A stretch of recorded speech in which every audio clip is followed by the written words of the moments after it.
డ్వాక్రా గ్రూపులకు సంబంధించిన మీ ప్రేయర్ గురించి మాట్లాడారు, మీ ప్రార్థన గురించి.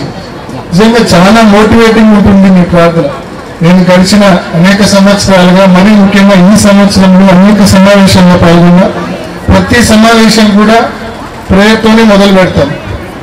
అంటే జీవితంలో వెలుగులు నింపాలని, చీకటిని పారదోలాలని, స్వర్గం అనేది ఎక్కడున్నా నేలపైకి తీసుకొద్దామని. నిజంగా ఎంత మోటివేటింగ్ ఉంటుందంటే మీ ప్రార్థన, మీ ప్రేయర్ అంత బాగుంటుంది. సార్ చెప్పినట్టు బాగా పీరియాడికల్ గా యూఏల మీటింగ్లు పెట్టుకోవాలా, ప్రార్థనతో మొదలు పెట్టాలా, మరింత మోటివేషన్ రావాలా, మరింత ప్రభుత్వం ద్వారా మరిన్ని మంచి పనులు మీకు అమలు కావాలా, మీ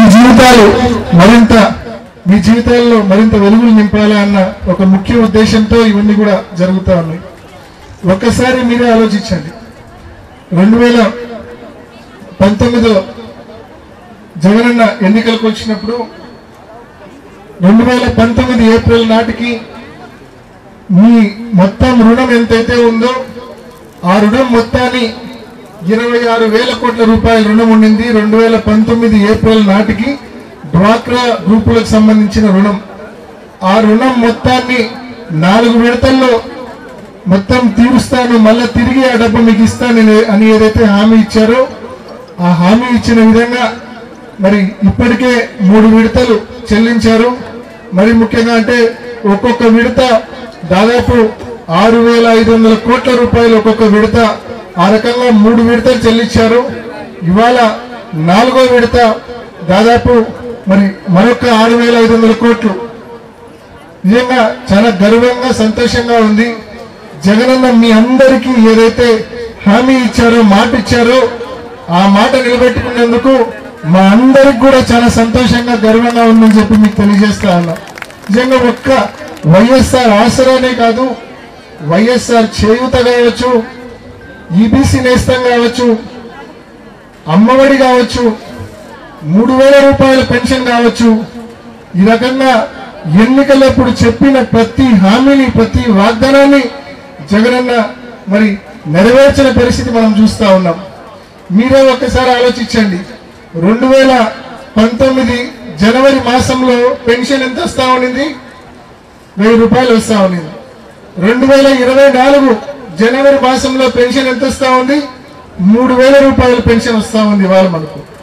2019 జనవరి నాటికి రాష్ట్రం మొత్తం మీద 39 లక్షల మందికి పెన్షన్ వస్తా ఉండింది. 2024 జనవరిలో జగనన్న ప్రభుత్వంలో 3,000 పెన్షన్ రావడమే కాదు, రాష్ట్రం మొత్తం మీద 65 లక్షల మందికి పెన్షన్లు ఇస్తా ఉన్నారు జగనన్న ప్రభుత్వం. మరి ఎక్కడ కూడా ఏ రకంగా మేలు చేయాలా, ఏ ఒక్క లబ్ధిదారుడు కూడా మిస్ కాకూడదు, ప్రతి ఒక్కరికి మేలు చేయాలన్న ఆలోచనతో పనిచేసే ప్రభుత్వం జగనన్న ప్రభుత్వం. నిజంగా జగనన్న ఇచ్చిన హామీలు, చేసిన వాగ్దానాలు నిలబెట్టుకునే విషయంలో మరొక రైంటే ఎలా ఉండిందో ఒక్కసారి మీరే ఆలోచించేయమని కోరుతా ఉన్నా. నిజంగా మీరే ఆలోచించండి. జగనన్న ప్రభుత్వం వచ్చిన తర్వాత 2 సంవత్సరాలు కోవిడ్తో ఎన్ని రకాలుగా మనం ఇబ్బందులు పడ్డామో మీ అందరికీ తెలుసు. అందరం ఇబ్బంది పడ్డాం, ప్రపంచమంతా ఇబ్బంది పడింది, దేశమంతా ఇబ్బంది పడింది, మనము ఇబ్బంది పడ్డాం. మరి ఆ ఇబ్బంది పడినప్పుడు ఆ కోవిడ్ని ఎదుర్కోవడానికి 1,000 కోట్ల రూపాయలు ఖర్చు అయింది రాష్ట్ర ప్రభుత్వానికి. మరోవైపు రాష్ట్ర ప్రభుత్వ ఖజానాకు రావాల్సిన రాబడి భారీగా తగ్గిపోయింది, రాని పరిస్థితి మనం చూసాం. సహజంగా అయితే ఇంత ప్రపంచ విపత్తు వచ్చినప్పుడు మరో ప్రభుత్వం ఉండింటే గన కారణాలు ఎతికిండేవాళ్ళు. నేను ఎన్నికలప్పుడు హామీలు అయితే ఇచ్చినాను, కానీ ఈ రకంగా పెద్ద విపత్తు వచ్చింది కోవిడ్ రూపంలో, కాబట్టి మాట నిలుపుకోలేకుండా అని ఎవరైనా చెప్పుండేవారేమో బహుశా జగనన్న కాకుండా మరొకరంటే. లేకుంటే 5 విడతలు 4 విడతలు కాదు 2 విడతలే ఇస్తా అని చెప్పుండేవాళ్ళు. కానీ ఎక్కడ కారణాలు వెతకలేదు, ఎక్కడ సాకులు చెప్పలేదు, ఏ రకంగా చేయాలి అని ఆలోచించారు తప్ప ఎట్లా చేయకూడదు అని ఎప్పుడు ఆలోచించలేదు. ఎట్లా అమలు చేయాలా, ఇచ్చిన వాగ్దానాలను ఎలా నిలబెట్టుకోవాలి అని చెప్పి ఒక తపనతో, తాపత్రయంతో, చిత్తశుద్ధితో ఆయన పనిచేశారే తప్ప ఎప్పుడు కూడా వెనకడం వేయలేదని ఈ విషయాన్ని ప్రతి ఒక్కరు కూడా అటువంటి విపత్తు వచ్చినా కూడా ఇచ్చిన మాటను మన జగనన్న, మన ముద్దు బిడ్డ నిలబెట్టుకున్నాడనే విషయాన్ని మీరందరూ కూడా గమనించమని చెప్పి మిమ్మల్ని అందరినీ పేరు పేరున మనవి చేస్తున్నా. మరోవైపు చంద్రబాబు నాయుడు గారు ఉన్నారు. 2014లో ఇంటింటికి కరపత్రం ఇచ్చారు. కింద ఒక పక్క పవన్ కళ్యాణ్ సంతకం, మరో పక్క చంద్రబాబు నాయుడు గారి సంతకంతో 2014 ఎన్నికలప్పుడు ఒక బాగా కలర్ఫుల్ కరపత్రం ఇచ్చారు. మనకు ఇంటింటికి వచ్చి ఇచ్చారు. ఏమని ప్రధానంగా దాంట్లో రైతుల రుణాలన్నీ మాఫీ చేస్తా అన్నారు. 87,000 కోట్ల రైతుల రుణాలున్నాయి, మొత్తం మాఫీ చేస్తా అని మాట ఇచ్చాడు. డ్వాక్రా గ్రూపుల రుణాలన్నీ మాఫీ చేస్తా అని మాట ఇచ్చాడు. బ్యాంకులో బంగారు ఇంటికి రావాలంటే బాబు ముఖ్యమంత్రి కావాలన్నారు. ఇంటింటికి నిరుద్యోగ వృత్తి ఇస్తా, ప్రతి ఒక్క నిరుద్యోగికి ఇంటింటికి నిరుద్యోగ వృత్తి ఇస్తా, నెలకు 3,000 ఇస్తా అన్నారు. మరి ఏ ఒక్క హామీ అయినా అమలు చేశాడో ఒక్కసారి మీరే గుర్తు తెచ్చుకోండి. 2014 నుంచి 2019 వరకు చంద్రబాబు నాయుడు గారు మేనిఫెస్టోలో పెట్టిన ఈ ప్రధానమైన హామీల్లో ఒక్కటంటే ఒక్కటైనా అమలు చేశాడా అనేది మీరే ఆలోచన చేయమని మిమ్మల్ని అందరినీ కూడా కోరుతా ఉన్నాం. మరి ఇవాళ అటువంటి ట్రాక్ రికార్డు ఉన్న చంద్రబాబు నాయుడు గారు ఇవాళ మళ్ళా వచ్చి మన దగ్గరికి షూరిటీ అంటాడు, గ్యారంటీ అంటాడు, వారంటీ అంటాడు. దయచేసి ఎవరు మోసపోవద్దని చెప్పి తస్మాత్ జాగ్రత్త అని చెప్పి మిమ్మల్ని అందరినీ కూడా మనవి చేస్తా ఉన్నా. ఎందుకంటే కేవలం మభ్యపెట్టే మాటలు, కేవలం మోసపూరిత హామీలు ఏ ఒక్కరు కూడా దయచేసి మోసపోవద్దు అని చెప్పి ఇటువంటి హామీలకు షూరిటీ అనే పదానికి, గ్యారంటీ అనే పదానికి, వారంటీ అనే పదానికి ఇటువంటి పదాలు విని దయచేసి ఏ ఒక్కరు మోసపోవద్దు. 2014 నుంచి 19 వరకు నీ ట్రాక్ రికార్డు చూసినాం చంద్రబాబు. 2024లో మళ్ళా నువ్వు ఈ రకంగా మోసపూరిత హామీలు ఇస్తే మేము నమ్మమనే పరిస్థితి తప్పకుండా రావాలని చెప్పి మనవి చేస్తా ఉన్నా. 2014 నుంచి 19 వరకే కాదు, అంత ముందు కూడా ఆయన 9 ఏళ్ళు పరిపాలన చేసినాడు. ఎప్పుడు కూడా ఇచ్చిన మాట నిలబెట్టుకున్న పరిస్థితి లేదు. ఇవాళ రాజశేఖర రెడ్డి గారి పేరు చెప్తే, మన ప్రియతమ నాయకుడు దివంగత ముఖ్యమంత్రి డాక్టర్ వైఎస్ రాజశేఖర రెడ్డి గారి పేరు చెప్తే మనకు ఆరోగ్యశ్రీ పథకం గుర్తొస్తుంది, ఫీజు రీయింబర్స్మెంట్ గుర్తొస్తుంది, 108, 104 గుర్తొస్తాయి. ఎన్నో గొప్ప కార్యక్రమాలు రాజశేఖర రెడ్డి గారి పేరు చెప్తే మనకు గుర్తొస్తాయి.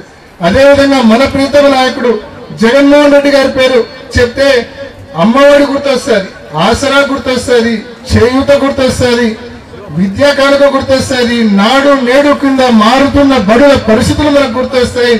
రాష్ట్ర వ్యాప్తంగా కడుతున్న దాదాపు 15 కొత్త మెడికల్ కాలేజీలు గుర్తొస్తాయి, 4 పోర్ట్లు గుర్తొస్తాయి, 10 ఫిషింగ్ హార్బర్లు గుర్తొస్తాయి, ఎన్నో గుర్తొస్తాయి, ఎన్నో పథకాలు గుర్తొస్తాయి. అదే చంద్రబాబు నాయుడు పేరు చెప్తే గుర్తొచ్చే ఒక్కటంటే ఒక్క మంచి పథకమైన కార్యక్రమమైన ఉందా? 14 ఏళ్ళు పరిపాలించాడే, ఒక్కటంటే ఒక్క మంచి కార్యక్రమం, ఒక్కటంటే ఒక్క మంచి పథకం, ఇచ్చిన హామీలు ఏ రోజు నిలబెట్టుకున్న పరిస్థితి లేదు.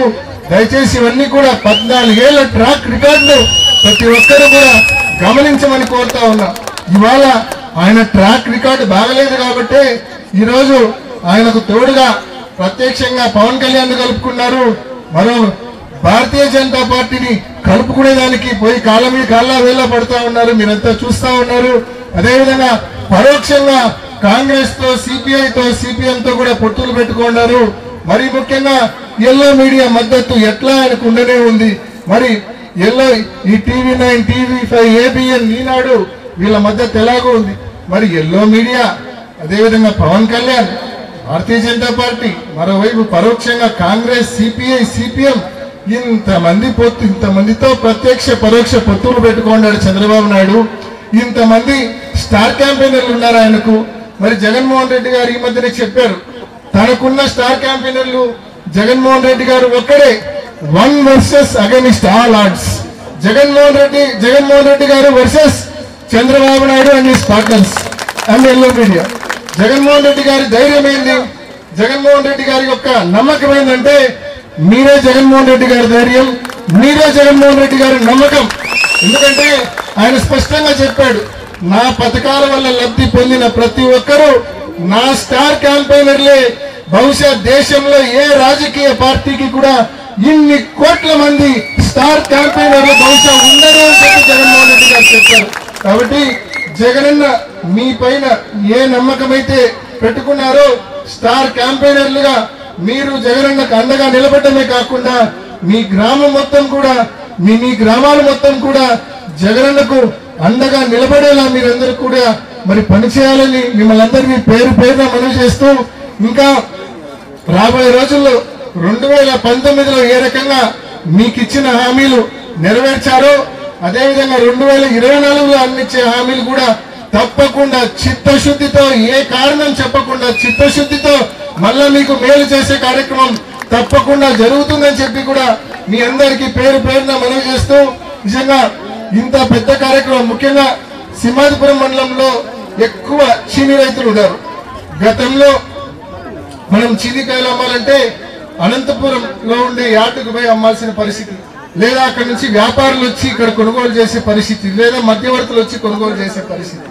ఇవాళ మన చీనీకాయలు అనంతపురం యార్డు కాదు, పులివెందులలో ఉండే యార్డులో అమ్ముతా ఉన్నాం. తాడిపత్రులు కూడా పక్కనుండే అనంతపురం పోవట్లేదు, పులివెందుల యార్డుకు వచ్చి చీనీకాయలు అమ్ముతా ఉన్నారు. ఆ మాటకు వస్తే ఒక నెల క్రితం నల్గొండ నుంచి పులివెందుల యార్డుకు వచ్చి చీనీకాయలు అమ్మినారు. నల్గొండ, తెలంగాణ రాష్ట్రంలో ఉండే నల్గొండ నుంచి పులివెందుల యార్డులో ఉండి మన యార్డులో చీనీకాయలు వచ్చి అమ్మడం జరిగింది. కాబట్టి గమనించండి, ఏ రకంగా మన ఊరు ఏ రకంగా అభివృద్ధి చెందింది, మన ప్రాంతం ఏ రకంగా అభివృద్ధి చెందింది. గతంలో మనకు నీళ్ళ సమస్యలు ఎంత విపరీతంగా ఉన్నాయి. జగన్మోహన్ రెడ్డి గారు ముఖ్యమంత్రి అయిన తర్వాత మరి సిబిఆర్ చిత్రావతి బ్యాలెన్సింగ్ రిజర్వాయర్ లో గతంలో మనం 4 టీఎంసీలు అక్కడ పెడితే చాలా కష్టమైన పని. ఈరోజు జగన్ ముఖ్యమంత్రి అయిన తర్వాత 4 గ్రామాలకు పునరావాస ప్యాకేజీ కల్పించి చిత్రావతి రిజర్వాయర్ కింద దాదాపు 270 కోట్ల రూపాయలు పునరావాస ప్యాకేజీ కల్పించి ఆ 4 గ్రామాల ప్రజలకు ఇవాళ మనం చిత్రావతిలో 10 టీఎంసీల నీళ్లు నింపుకోగలుగుతా ఉన్నాం. ఇంటి పైన ట్యాంకులో నీళ్లు నిండుగా ఉంటే ఎప్పుడు కావాలంటే అప్పుడు వదులుకోవచ్చు కదా ఇంట్లో. ఆ రకంగా మనకు చిత్రావతిలో, పైడిపాలెంలో, మన పులివెందుల నియోజకవర్గం పైన ఉన్న ట్యాంకులు అనుకోండి, ట్యాంకులు మొత్తం నీటితో నిండి ఉన్నాయి. రైతులకు ఎప్పుడు అవసరమైతే అప్పుడు మనం పైడిపాలెం నుంచి, చిత్రావతి నుంచి మనం నీళ్లు తీసుకునే పరిస్థితి ఇవాళ మనకుంది. ఈ పరిస్థితికి కారణం ఆ రోజు దివంగత ముఖ్యమంత్రి డాక్టర్ వైఎస్ రాజశేఖర రెడ్డి గారు చేసిన పనులు కావచ్చు, అదేవిధంగా జగన్మోహన్ రెడ్డి గారు ముఖ్యమంత్రి అయిన తర్వాత గండికోటలో 12 నుంచి 26 టీఎంసీల స్టోరేజ్ కెపాసిటీ పెంచడం కావచ్చు, అదేవిధంగా చిత్రావతిలో 5 నుంచి 10 టీఎంసీలకు స్టోరేజ్ కెపాసిటీకి పెంచడం వలన మాత్రమే ఈ రకమైన వెసులుబాటు మన రైతాంగానికి, రైతులకు కలుగుతా ఉందనే విషయం కూడా తప్పక ప్రతి ఒక్కరు కూడా గమనించమని, గుర్తించమని పేరు పేరున ప్రతి ఒక్కరిని మనవి చేస్తూ